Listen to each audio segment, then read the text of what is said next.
Itinuturing na malaking tagumpay ng ilang kongresista ang pagkakapasa ng 200 pesos daily wage hike bill sa Kamara.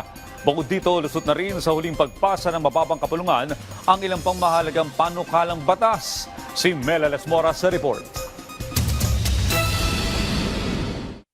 The Chair declares House Bill number 11376, an act providing for 200 pesos daily wage increase for the minimum wage workers in the private sector has having been approved on third reading. Maraming salamat po.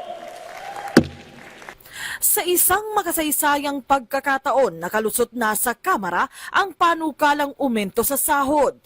Sa ilalim nito, 200 piso kada araw ang wage increase sa mga minimum wage earners sa pribadong sektor sa bansa. 172 na mambabatas ang pumabor sa panukala, walang tumutol habang isa naman ang nag-abstain. Ayon sa mga may akda nito, malaking tulong ito sa mga manggagawang Pinoy, kaya hiling nila tuluyang maging batas ang panukala. Napakalaking tagumpay nito sa ating mga manggagawa sapagkat malaking tulong ito sa kanilang pang-araw-araw na gastusin at sa pagpapataas ng antas ng kanilang pamumuhay. It has been 36 years since the last legislated minimum wage was approved.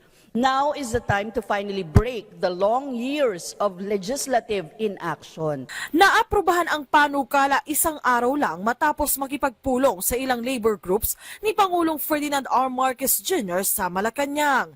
Dito'y tiniyak ng presidente na mananatiling protektado ang karapatan at kapakanan ng mga manggagawa sa bansa sa ilalim ng kanyang administrasyon. Una na ring nakapasa sa Senado ang kaparehong panukala, pero 100 pesos ang halaga ng daily wage hike na inaprubahan ng mga senador. Kaya naman, isasaayos pa sa Bicameral Conference Committee kung ano ang pinal na halaga bago ito maisumite sa Malacanang.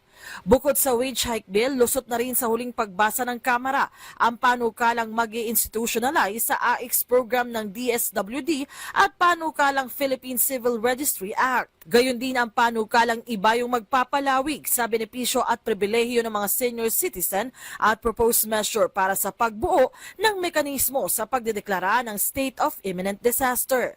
Mela Lesmoras para sa Pambansang TV sa Bagong Pilipinas.